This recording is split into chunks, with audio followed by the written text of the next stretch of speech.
Ya, selamat pagi Bapak, Ibu, teman-teman semua.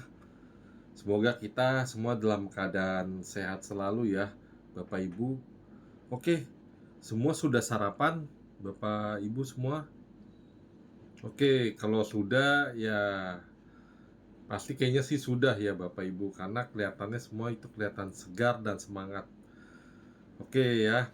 Hmm. Yuk, biar kelihatan semangat, yuk kita ucapkan sama-sama semangat, semangat, semangat. Semangat pagi ya. Oke, baik. Dalam tubuh yang sehat itu terdapat jiwa yang sehat juga ya, Bapak Ibu. Setuju nggak? Ya, setuju ya, Bapak Ibu. Kalau setuju, ayo semua tepuk tangannya, ayo. Ayo kita semua semangat ya. Ayo, tepuk tangan yang meriah. Ayo lah, Bapak, ayo, Pak. Ayo Pak, Bapak Ibu, ayo. Kok nggak semangat? Ayo dong, semangat ya. Oke. Nah, ini pasti untuk membangun sebuah bangsa yang sehat ya Bapak Ibu ya. Kita itu membutuhkan generasi yang sehat, kuat, dan cerdas Bapak Ibu dan serta teman-teman semua. Oke, ini berarti sesuai dengan topik kita nih Bapak Ibu nih. Di hari ini yang topiknya itu membahas mengenai generasi emas. Nah, ini Bapak Ibu kan sudah bisa melihat ya, ada pancaran emas-emas nih ya. Emas dari atas, wah ini gambaran suku-suku di Indonesia. Nah, inilah calon-calon generasi emas. Mohon maaf ini gambar agak potong sedikit ya Bapak Ibu ya. Tanpa mengurangi rasa hormat ya Bapak Ibu. Oke, Bapak Ibu, kalau gitu kita akan membahas mengenai generasi emas ya.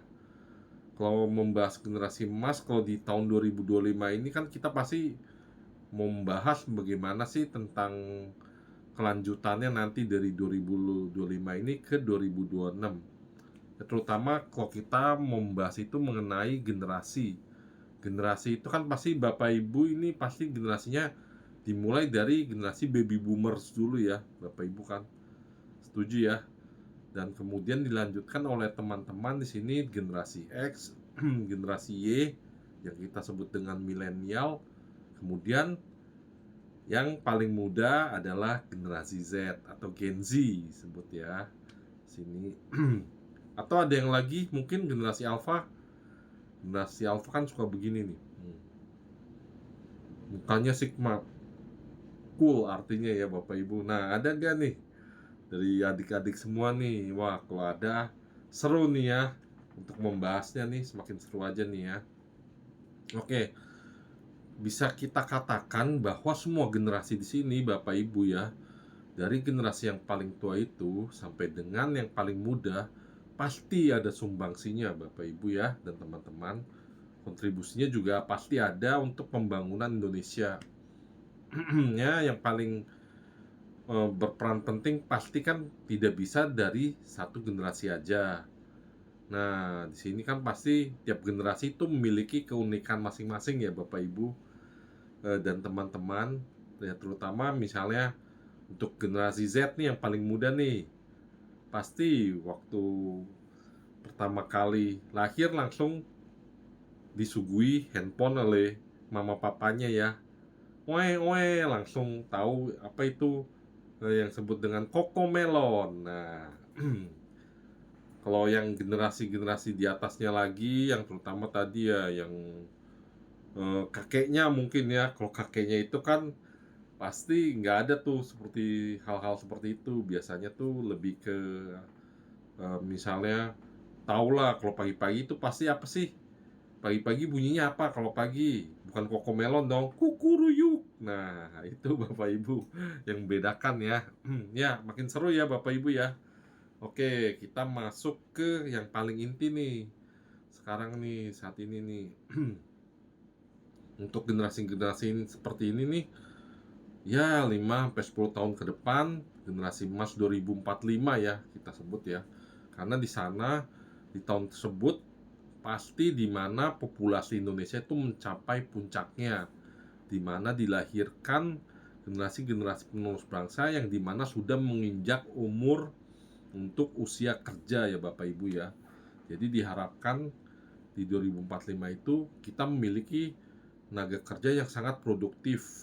Selain produktif juga tenaga kerja itu dipastikan diharapkan juga bisa memberikan sumbangsi yang sangat baik untuk bangsa Indonesia ya, terutama generasi yang memiliki skill yang baik, generasinya itu produktif, dan paling penting itu menguasai bahasa ya Bapak Ibu dan teman-teman ya. Ya coba bayangkan kalau generasi 2045 itu ketika berdagang dengan pihak luar negeri ya, misalnya dengan supplier, vendor, itu sulit berkomunikasi ya gimana itu ya jadinya kan Bapak Ibu ya. Nah, maka itu kita membutuhkan tentu saja pendidikan yang baik. Sehingga dengan pendidikan tersebut, generasi muda kita nantinya itu siap untuk menghadapi tantangan ke depan. Sehingga apa yang disebut dengan generasi emas tersebut bisa terwujud ya Bapak Ibu ya. Oke. Maka itu yang paling penting itu sebenarnya pendidikan itu kan, kalau kita berbicara spesifik itu adanya ya peningkatan kualitas pengajaran di sekolah, kemudian memperbaiki kurikulumnya itu sesuai dengan kebutuhan zaman. Selain itu, Bapak Ibu dan teman-teman, fasilitas sekolahnya itu, pendidikan itu mesti memadai. Nah, itu gimana mau memadai ya, misalnya suatu sekolah itu atapnya bobrok, kalau misalnya sedang belajar kena tetes air hujan, nah itu kan tentu saja itu sangat mengganggu ya ketika anak-anak muda kita ini ke calon generasi emas itu akan belajar. Tentu juga harus disupport oleh teknologi ya Bapak Ibu ya. Kalau misalnya generasi emas kita tidak dibekali, misalnya suatu sekolah itu tidak ada komputer atau laptop, nah pastinya kan dia tidak menguasai teknologi itu ya ke depannya. Ketika nanti perusahaan asing itu masuk ke Indonesia, ya kan dibutuhkan tenaga kerja yang tentu saja menguasai bidang-bidang tertentu, terutama misalnya saat ini yang paling hype itu kan, atau yang paling Bapak Ibu pasti tahu kan, programmer ya, programmer coding. Nah, kalau bangsa Indonesia itu nantinya calon-calon pemuda-pemudinya tidak menguasai coding, waduh sulit sekali ya kita ya untuk bisa bersaing dengan bangsa-bangsa lain gitu ya. Jangan-jangan nanti harus mengimpor ya, mengimpor tenaga kerja dari negara lain, misalnya dari Vietnam, dari Thailand, ataupun yang paling dekat itu Singapura atau Malaysia, untuk dapat mengerjakan hal-hal tersebut. Nah, itu agak disayangkan ya. Harusnya bisa terserap tenaga kerjanya, jadi tidak bisa. Selain itu juga dibutuhkan supaya nanti hasilnya generasi emas ini ya Bapak Ibu dan teman-teman itu memiliki keterampilan berpikir kritis, memiliki kreativitas dan inovasi tentu saja ya. Terus kemudian kemampuan komunikasi yang efektif.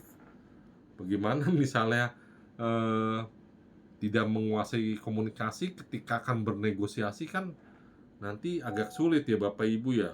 Bila nanti apa namanya, dia bingung gitu dengan angka-angka ketika berbicara dalam bahasa asing, tidak, kemudian bernegosiasi soal bagaimana nanti menyampaikan harganya atau menjualnya, strategi menjualnya ya Bapak Ibu ya. Maka itu harus ada optimalisasi dalam meningkatkan akses pendidikan untuk masyarakat Bapak Ibu. Dan tentu saja keterampilan itu yang tadi yang saya katakan itu sangat dibutuhkan di era digital ini. Dan kemudian yang paling penting dari sekolah itu bisa melakukan yang namanya sekolah ataupun kampus adanya kolaborasi dengan sektor pendidikan tersebut dengan dunia kerja. Jadi bisa nantinya dijembatani ya Bapak Ibu ya. Oke, bagaimana topiknya Bapak Ibu hari ini? Topiknya sangat menarik ya. Oke, tentu saja sangat menarik karena Bapak Ibu nanti akan bersinggungan langsung dengan hal ini. Oke, dari topik ini ada Bapak Ibu yang masih kurang mengerti. Oke, kita semua sudah sepakat ya. Oke, saya tutup seminar ini. Kita tetap semangat, semangat, semangat.